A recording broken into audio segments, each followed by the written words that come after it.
Hello and welcome to my channel Health and Wellness with Emma Mentel. Thank you for watching. Thank you for all the new subscribers, and please comment on here if you have any particular questions, or if you would like to say something about the content that I share. Unfortunately, I missed yesterday's update, and I do apologize for that. It would have been quite an important one, but I had quite a late client, a private client yesterday, so here I am. My fast, as you know, if you've been following my journey, ended on Saturday night, and this is now Tuesday night in South Africa, or it's Tuesday late afternoon. I've been feeling really well. I have not been hungry, but I have been paying attention to what I eat. I think of food as nourishment. And in the context of changing our relationship with food, if we can reframe the choices that we make to include perhaps the question of, is this going to nourish me? Is this to comfort me? Is this fuel for my body? Or is it something to numb or soothe?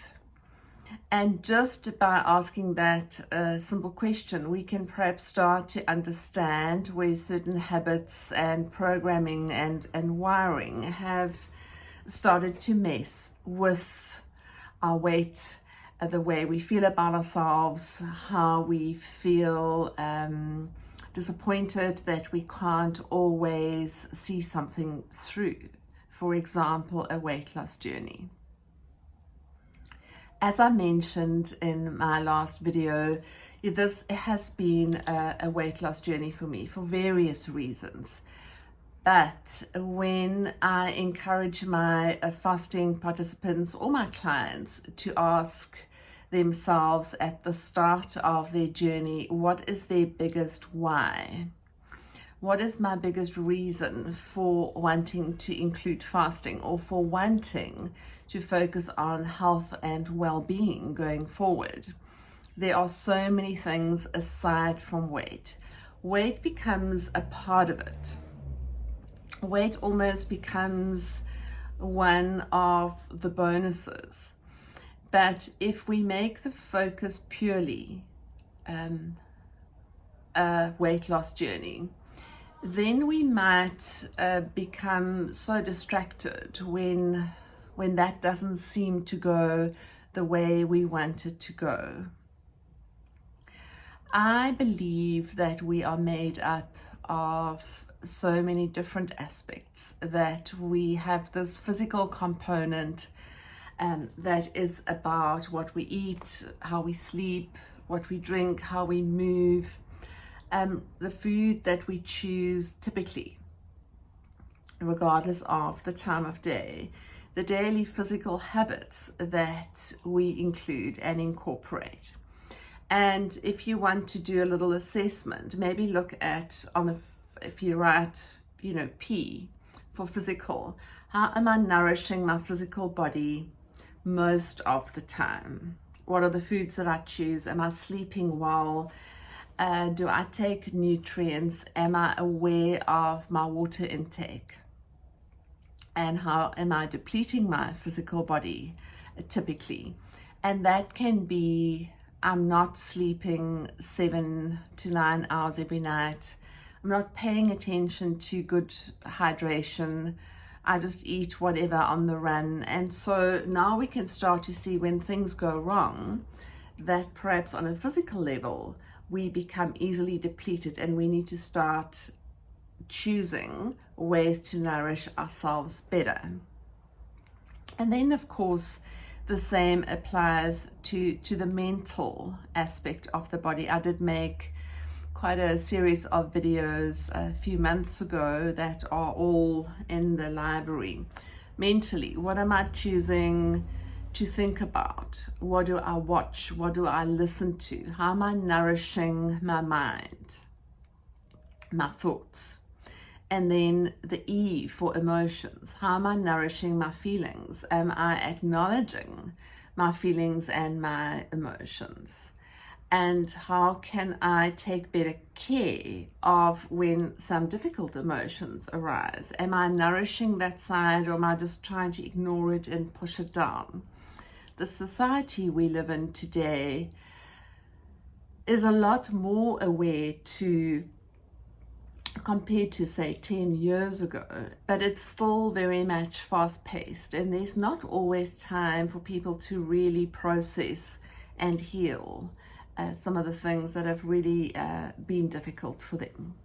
And then there's the fourth component, which is soul or spiritual, and that is one that I've been paying a lot of attention to for decades, for a really long time, because in my opinion, as a practitioner, but also as a human being, when we're really nourishing the soul, when we pay attention to this soul journey that is so much more than just the physical journey, it can start to inform the choices that we make on a physical, mental, emotional level as well.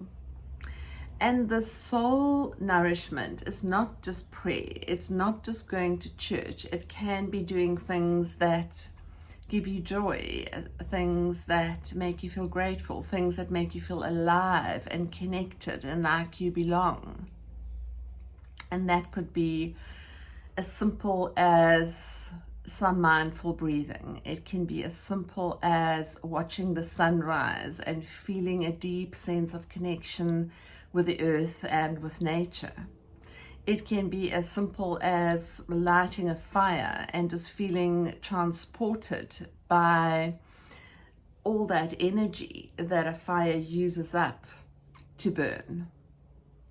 And so I find in my personal life, when I include all these different aspects that I feel nourish me deeply, then my awareness around eating can change.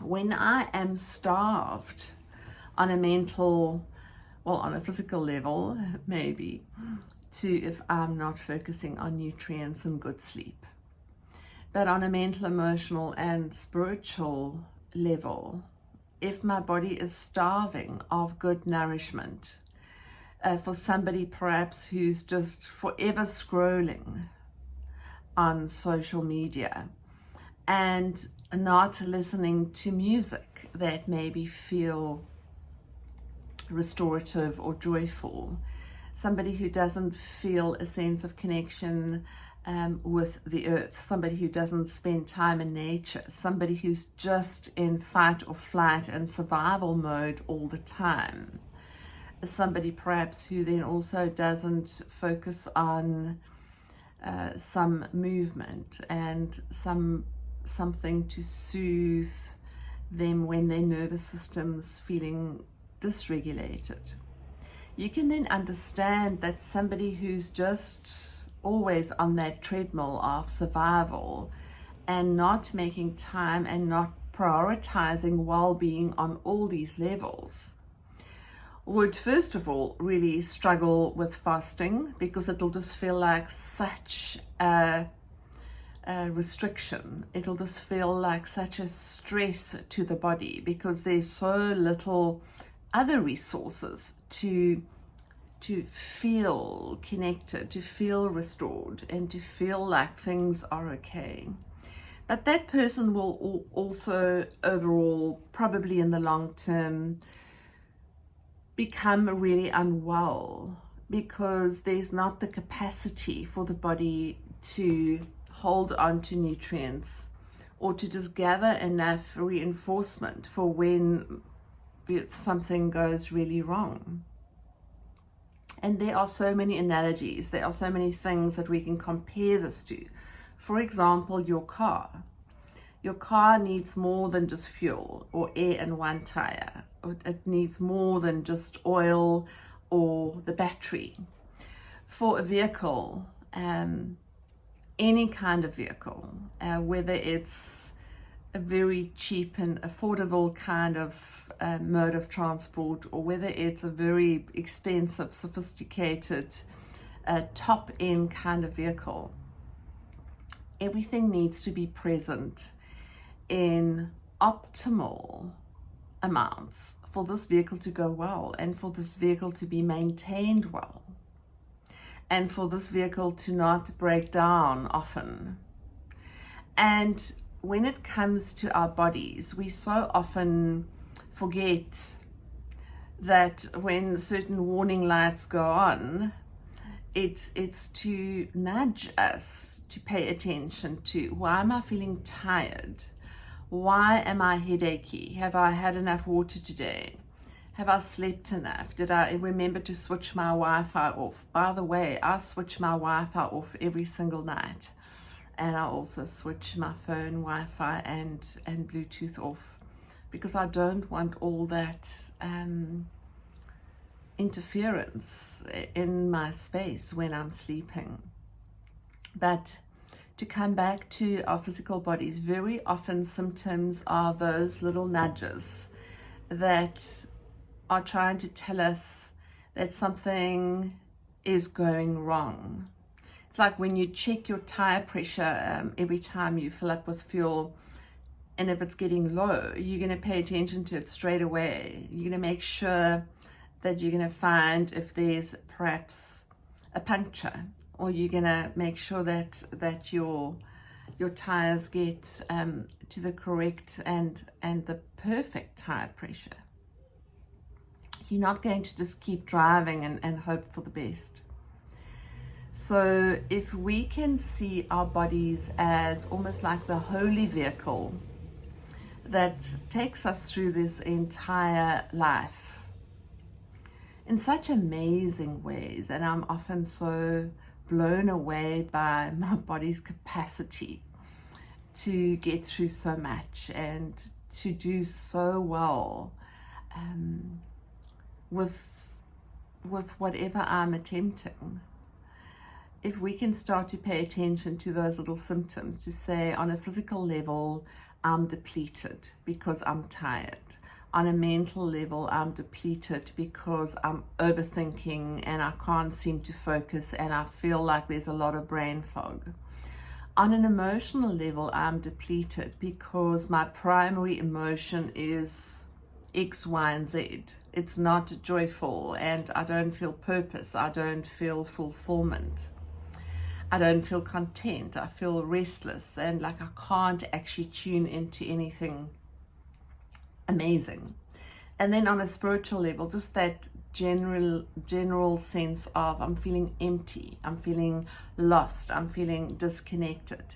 And I am not a psychologist. I'm not trained to treat depression or anxiety, but I know how important it is for people to pay real attention to their eating and their sleeping and their nutrition if they're not feeling great, and to maybe just start looking at ways that you can find some kind of deep restoration, deep nourishment, aside from just the food that you're eating. To me, mastery is about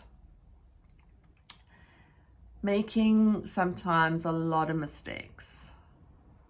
I see this lifetime as a journey of mastery where sometimes one has to get lost quite a lot. You have to feel completely out of your depth quite often, sometimes over years or decades. And sometimes they talk about the dark night of the soul, where it just feels like you are lost in this wilderness and you're just never going to get out of it. To me, finding purpose and meaning is also about prioritizing health and well-being and nutrition. And fasting for me is one of those tools. It's one of the things that's really brought me closer to my relationship with myself. And it's been a journey now of about 2.5 years, and I've never looked back. I didn't immediately always see any of the rewards or the signs that it is changing anything, that I can really look back now at 2.5 years down the line and know that I have uncovered quite a lot. I have explored a lot of a difficult territory on a physical, mental, emotional, and spiritual level, but I've also discovered a lot about myself. This self-inquiry takes us within, where we look at ways in which our bodies are so resourceful and so intelligent. And it's really made me very deeply appreciative of my body's capacity and ability to lean into shorter and longer fasts, but to ultimately to really connect with the sense of well-being. Please let me know if you have any comments, any questions.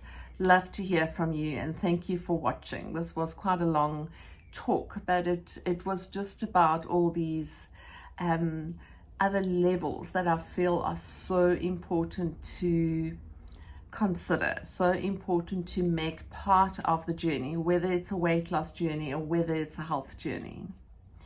Our bodies don't store things in different warehouses. It's one body. It feels and it thinks and it eats and drinks and sleeps as one. I hope you found this interesting. I'd love to hear from you, and I'll be back on here tomorrow.